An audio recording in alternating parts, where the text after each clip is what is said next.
Good afternoon. It's October the 10th here in Austin, Texas. Well, and elsewhere, I'm sure. It's about 1:25 in the afternoon, and I'm James Exum, also known as Sakshi, and I'm at my home, as I said, in South Austin, and I have a new video for us, a new discourse. I shall narrate into a video for you and anyone else that's interested on the subject of yoga philosophy. This one I'm entitling The Actor in the Audience. Well, that's a bit confusing, I'm sure, but it'll make sense once I'm done, I hope. And we'll start by talking about my old friend Adi Shankara, the renowned yogic philosopher from the 8th century Common Era.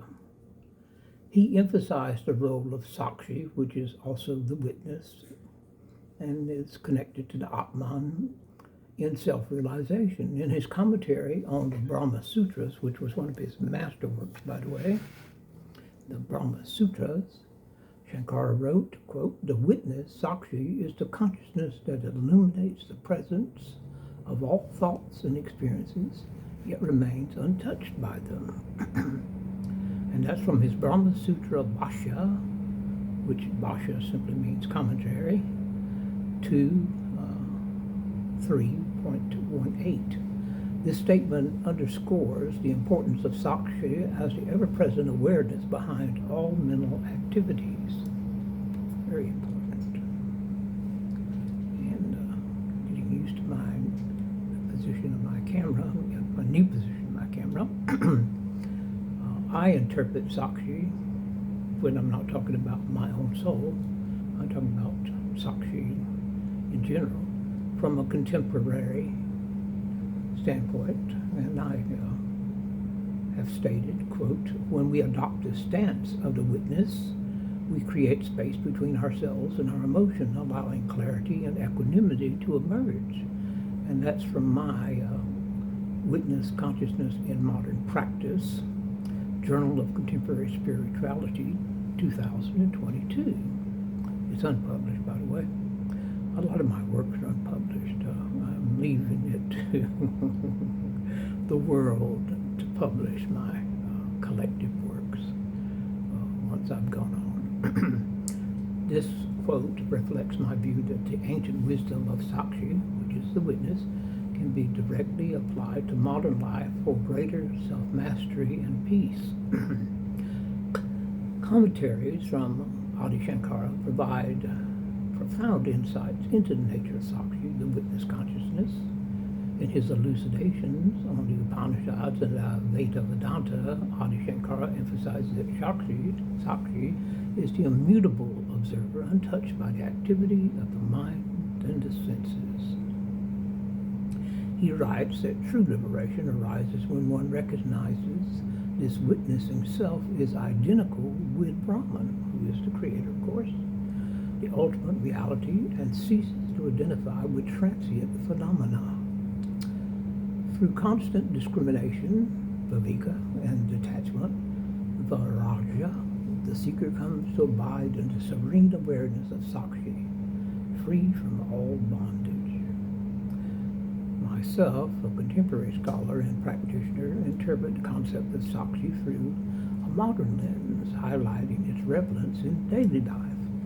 I suggest that cultivating that perspective of the witness allows individuals to navigate challenges with equanimity and clarity. I assert that by observing thoughts and emotions without attachment, one can foster inner peace and self-mastery, echoing the timeless wisdom of Vedic traditions.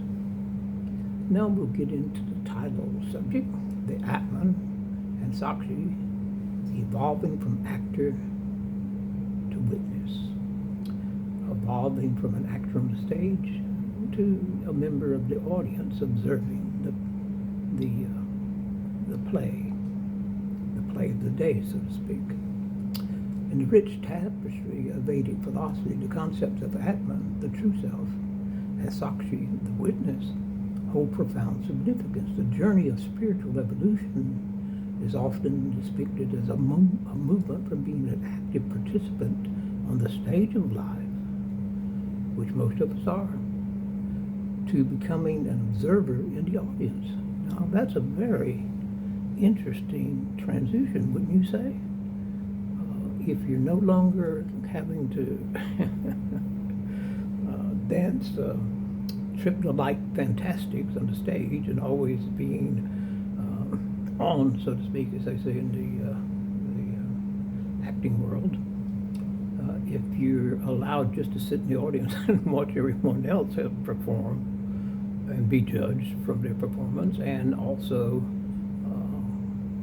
deal with consequences of their actions on the stage, their performances, through karma and through dharma, well, you're in a much more relaxed position, wouldn't you say? I would definitely say so. In retirement, I'm no longer on that stage. The only time I am on the stage is when I produce these little discourses for you on my YouTube, in my YouTube studio, so to speak. The Atman, the true self. The Atman is the eternal, unchanging essence within each being. The Upanishads, foundational text of Vedic wisdom, frequently describe the Atman as neti neti, which means not this, not this. When you eliminate everything, when you negate all the things that the Atman is not, then you come across and discover immediately what the Atman is. Not this, not this, not that. Signifying its transcendence over worldly attributes. When we frequently describe the Atman as neti neti, not this, not that, then we are signifying its transcendence over worldly attributes. The Brihadaranyaka Upanishad proclaims, and this will be a quote now, excuse me 1 second. Well, I thought I had something to drink, but I don't. As a man, when asleep, sees no dream, he becomes one with himself. That self is the Atman, and that's from that Upanishad 4, chapter 4, 3 through 19. This quote highlights how, in moments of deep rest or meditation, one merges with the pure consciousness of the Atman. This is an old yogi. It's not a secret, but it's kind of deeply hidden. Not hidden, deeply resting. There it is. Resting within the great volumes of Vedic knowledge, Vedic writings. The Sakshi is not involved in the drama of life.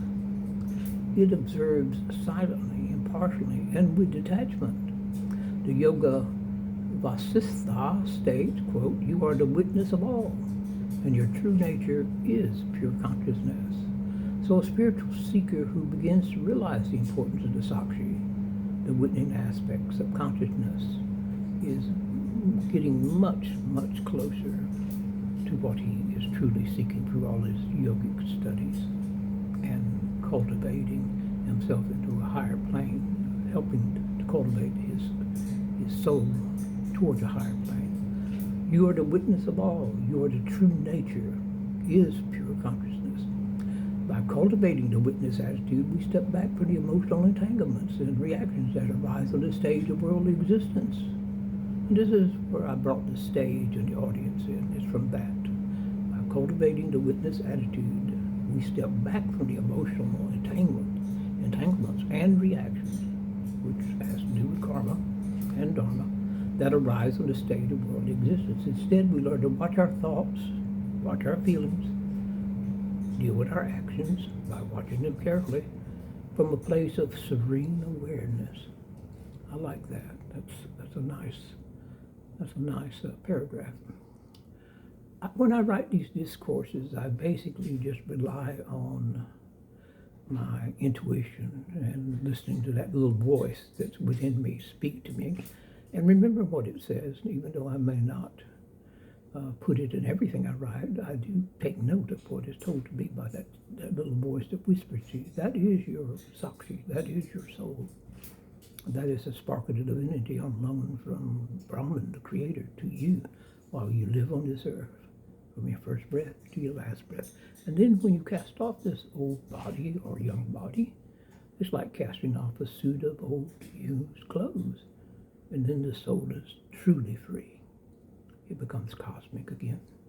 The self is not known through study, nor through intellect, nor through hearing from others. It is known only by those who meditate upon it as their very own. And that is very, very solid material there.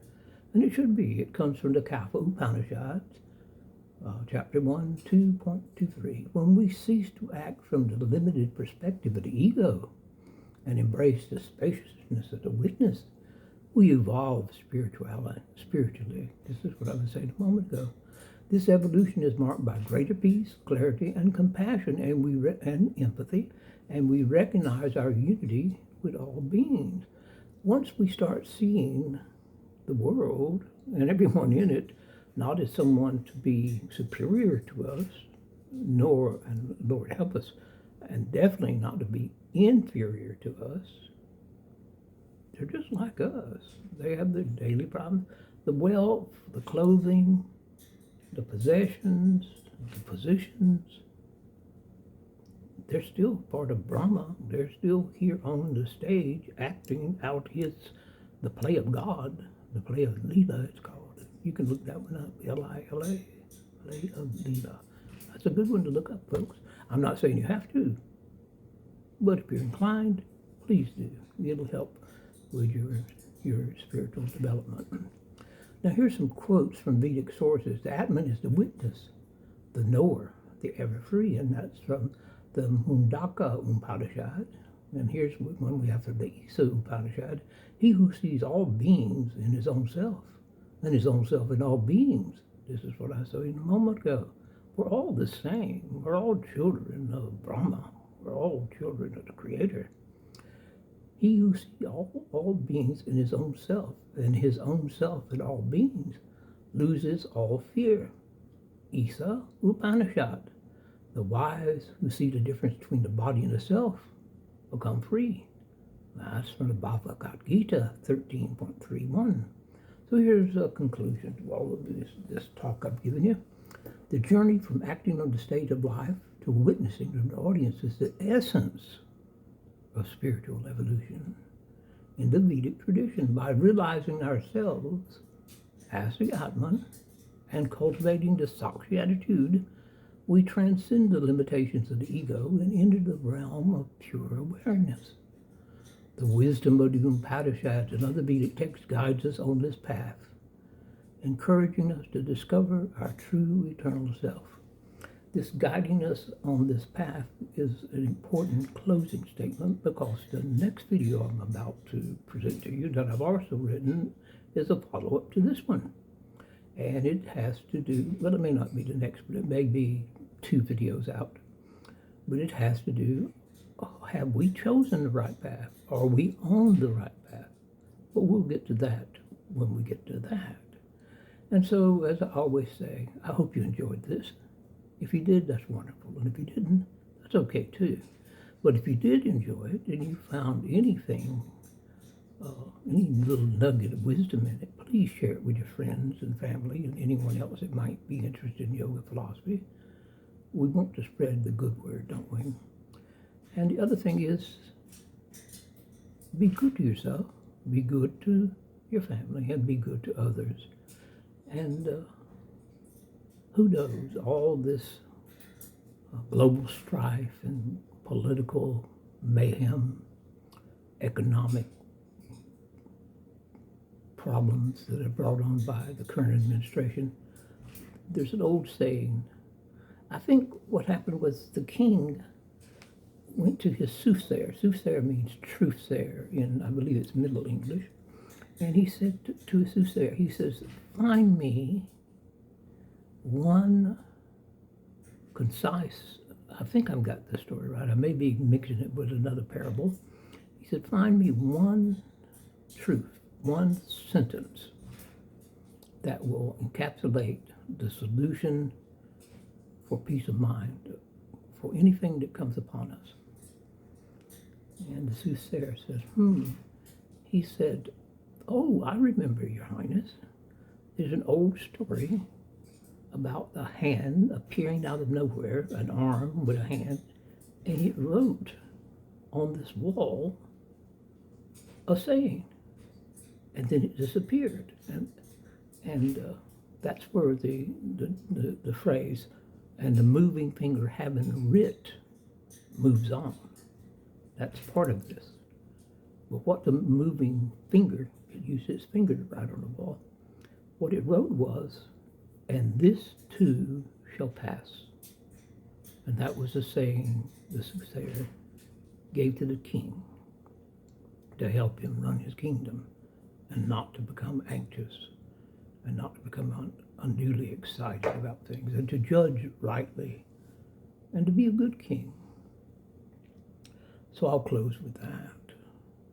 This too shall pass. All the troubles we experience in the world, people that think they're in unlimited power forget one thing: they will not live forever. So, and I wish them a long life if that's what they want, but they too shall pass. And good day to you, and I hope you enjoyed this, and hope I didn't offend anyone, and we'll see you in the next talk.